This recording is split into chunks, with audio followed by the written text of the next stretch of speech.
அந்த பீடித்த வீட்டில் இருந்து உயிரோடு தப்பிய எங்கள் உண்மை கதை. டிசம்பர் 2023 13 என் வாழ்க்கையே மாறிப்போன ஒரு நாள். 2 வருடங்களுக்கு முன் எனது நண்பர்கள் மற்றும் நானும் ஒரு வீட்டில் தங்க தீர்மானித்தோம். அந்த வீட்டை பலரும் பீடிக்கப்பட்டது என்று சொன்னார்கள். ஆனால் எங்களுக்கு அது சுவாரஸ்யமாகவும் சவாலாகவும் தோன்றியது. முதல் நாளிலிருந்தே அங்கே ஒரு மோசமான அதிர்வை உணர்ந்தேன். ஒரு இருண்ட சக்தி போல. ஆனால் நாங்கள் அதை புறக்கணித்து விட்டோம். ஒரு வாரம் அந்த வீட்டில் தங்கினோம். அங்கு நடந்த விஷயங்கள் நம்மை அதிர்ச்சியடைய செய்தது. திடீரென வரும் ஓசைகள், நிழல்கள் நகர்வது, ஒரு நபர் ஒரு வினாடி தோன்றி மறைவது. ஒரு இரவு என் தோழி குளியலறைக்கு சென்றாள். திடீரென கதவு தானாகவே பூட்டப்பட்டது.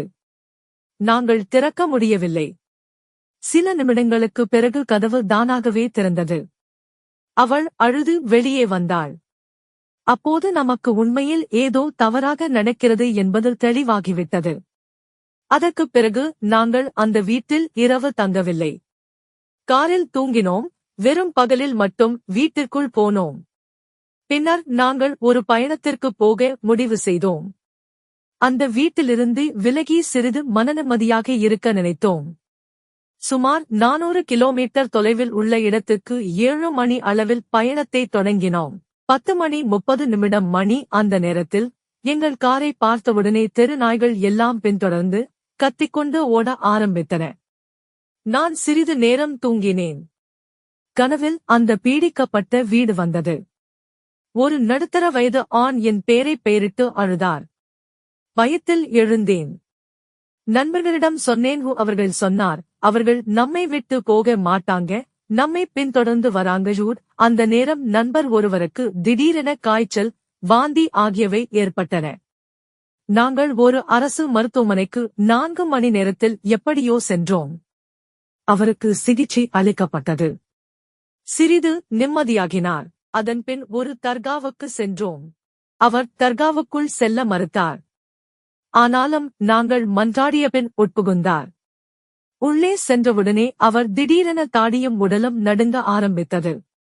தொடர்ந்து ஓயாமல் வலியுடன் விக்கல் வந்தது. மிகவும் சத்தமாகவும் தாங்க முடியாததாகவும். அந்த தருணம் நம்மை பதற வைத்தது. அடிக்கடி உள்ளே செல்லப்படும் ஒரு சர்ச்சுக்கு பக்கம் ஓடினோம். அதில் உள்ளே நுழைந்தவுடனே விக்கல் திடீரென நின்றது. நாங்கள் இதுதான் முடிவு என்று நிம்மதியடைந்தோம். ஆனால் வெளியே வந்தவுடனே விக்கல் மீண்டும் ஆரம்பித்தது. அவர் வலியில் அழுதார். குரல்வளை வீங்கிவிட்டது. மார்பு இறுக்கம். வாயில் இரத்தம். எங்கள் எல்லோருக்கும் அது நோய் இல்லை, ஏதோ அசாதாரண சக்தி என்பது உறுதியாயிற்று. ஆனால் விஷயம் இன்னும் மோசமாகிக் கொண்டே போனது. சிறிது நேரத்திலேயே அவருக்கு மீண்டும் காய்ச்சல் கடுமையாக உயர்ந்தது. நாங்கள் அவசரமாக மற்றொரு மருத்துவமனைக்கு போனோம். அங்கே அவருக்கு ட்ரிப் வைத்தார்கள். ஆனால் மருந்து எந்த மாற்றத்தையும் செய்யவில்லை. திடீரென அவர் கட்டுப்பாட்டை இழந்தார். சத்தமாக கத்தினார், மேசைகளை தள்ளினார், நாற்காலிகளை எறிந்தார். அவரை பார்த்தவுடனே ஏதாவது சக்தி பிடித்த மாதிரி இருந்தது. நாங்கள் அனைவரும் அச்சத்தில் உறைந்தோம். அவரை சமாதானப்படுத்த முயற்சித்தோம். அந்த நேரத்தில்தான் நமக்கு உண்மையாக புரிந்தது, இது வெறும் நோய் இல்லை, இது ஏதோ ஆழமான சக்தி. நாங்கள் மறுபடியும் அந்த சர்ச்சுக்குச் சென்றோம். வியப்பாக அவர் விக்கல் அப்போது மீண்டும் நின்றது. ஆனால் வெளியே வந்தவுடனே விக்கல் மீண்டும் துவங்கியது. அவர் வலியில் அழுதார். அவரது குரல் வீங்கிவிட்டது. மார்பில் வலி. வாயில் இரத்தம். அவரால் இனிமேல் ஓட்டவே முடியவில்லை. ஒருவருக்குப் பிறகு ஒருவர் நாங்களும் எல்லோரும் காய்ச்சலில் சோர்ந்தோம். மருத்துவமனையில் திரி போடப்பட்டோம். நாங்கள் அச்சத்திலும் குழப்பத்திலும் மூழ்கினோம். இறுதியாக எங்கள் ஊருக்கு திரும்பினோம். எங்கள் பொருட்களை எடுக்க ஒரு நண்பர் அந்த பீடிக்கப்பட்ட வீட்டிற்கு திரும்பினார். அங்கு இன்னும் ஒரு அதிசயம் நடந்தது. ஓட்டத் தெரியாத மற்றொரு நண்பர் எப்படியோ காரை எடுத்து சுவரில் மேல் ஏற்றி வைத்தார். இன்று வரை அவர் ஏன் அவ்வாறு செய்தார் என்பது எங்களுக்கே புரியவில்லை. எல்லோரும் பதறி ஓடினோம். காரையும் அந்த வீட்டையும் விட்டு வெளியேறினோம். பின்னர் உண்மை தெரிந்தது, அந்த வீடு ஒரு காலத்தில் சில பேச்சலர்களால் வாடகைக்கு எடுக்கப்பட்டது.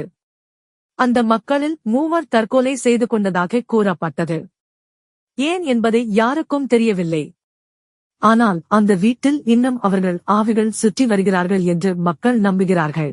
நாம் வெறும் பயத்தை அனுபவிக்கவில்லை, நாம் மரணத்திலிருந்து தப்பியதுதான், அதுவும் கடைசி நொடியில்.